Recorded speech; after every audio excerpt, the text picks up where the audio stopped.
ஸ்தோத்திரம். இயேசு கிறிஸ்து நாமத்தினாலே வாசிக்கிறேன். 2 சாமுவேல் 6ஆம் அதிகாரம்.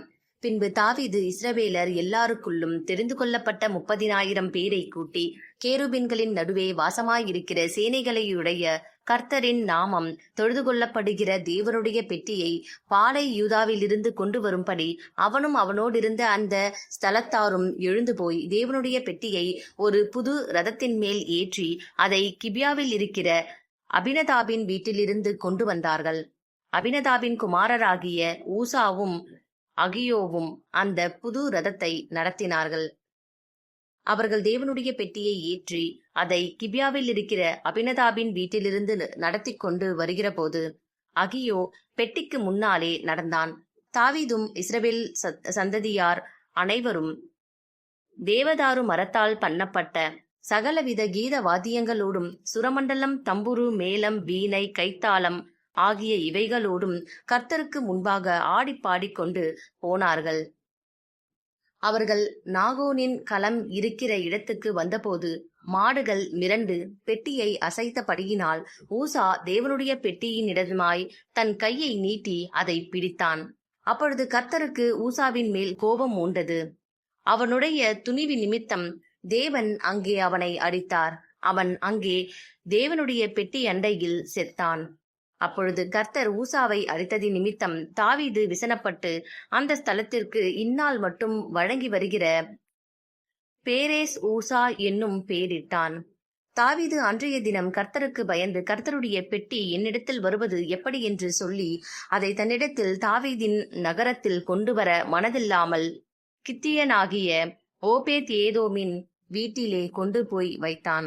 கர்த்தருடைய பெட்டி கித்தியனாகிய ஓபேத் ஏதோமின் வீட்டிலே 3 மாதம் இருக்கையில் கர்த்தர் ஓபேத் ஏதோமையும் அவன் வீட்டார் அனைவரையும் ஆசீர்வதித்தார். தேவனுடைய பெட்டியின் நிமித்தம் கர்த்தர் ஓபேத் ஏதோமின் வீட்டையும் அவனுக்கு உண்டான எல்லாவற்றையும் ஆசீர்வதித்தார் என்று தாவீது ராஜாவுக்கு அறிவிக்கப்பட்டது. அப்பொழுது தாவீது தேவனுடைய பெட்டியை ஓபேத் ஏதோமின் வீட்டிலிருந்து தாவீதின் நகரத்துக்கு மகிழ்ச்சியுடனே கொண்டு வந்தான்.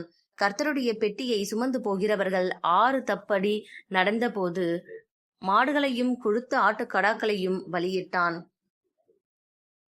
தாவீது சணல் நூல் ஏப்போத்தை தரித்து கொண்டு தன் முழு பலத்தோடும் கர்த்தருக்கு முன்பாக நடனம் பண்ணினான். அப்படியே தாவீதும் இஸ்ரவேல் சந்ததியார் அனைவரும் கர்த்தருடைய பெட்டியை கெம்பீர சத்தத்தோடும் எக்கால தொனியோடும் கொண்டு வந்தார்கள்.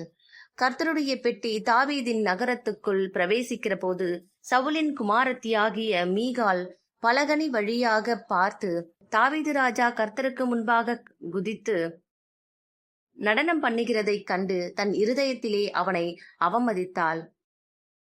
அவர்கள் கர்த்தருடைய பெட்டியை உள்ளே கொண்டு வந்து அதற்கு தாவீது போட்ட கூடாரத்துக்குள் இருக்கிற அதன் ஸ்தானத்திலே அதை வைத்தபோது தாவீது கர்த்தருடைய சந்நிதியிலே சர்வாங்க தகன பலிகளையும் சமாதான பலிகளையும் இட்டான். தாவீது சர்வாங்க தகன பலிகளையும் சமாதான பலிகளையும் இட்ட பின்பு சேனைகளின் கர்த்தருடைய நாமத்தினாலே ஜனங்களை ஆசீர்வதித்து இஸ்ரவேலின் திரள் கூட்டமான ஸ்திரீ புருஷராகிய சகல ஜனங்களுக்கும் அவரவருக்கு ஒவ்வொரு அப்பத்தையும் ஒவ்வொரு இறைச்சி துண்டையும் ஒவ்வொரு படி திராட்சரசத்தையும் பங்கிட்டான். பிற்பாடு ஜனங்கள் எல்லோரும் அவரவர் தங்கள் வீட்டிற்கு போய்விட்டார்கள்.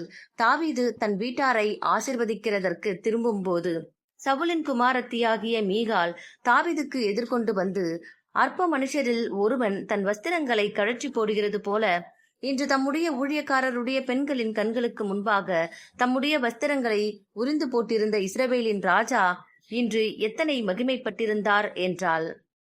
அதற்கு தாவீது மீகாலை பார்த்து, உன் தகப்பனை பார்க்கிலும் அவருடைய எல்லா வீட்டாரை பார்க்கிலும் என்னை இஸ்ரவேலராகிய கர்த்தருடைய ஜனத்தின் மேல் தலைவனாக கட்டளையிடும்படிக்கு தெரிந்து கொண்ட கர்த்தருடைய சமூகத்திற்கு முன்பாக ஆடிப்பாடினேன்.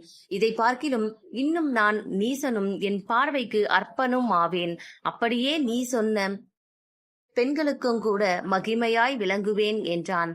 அதனால் சவுலின் குமாரத்தியாகிய மீகாலுக்கு மரணமடையும் நாள் மட்டும் பிள்ளை இல்லாதிருந்தது. ஆமேன்.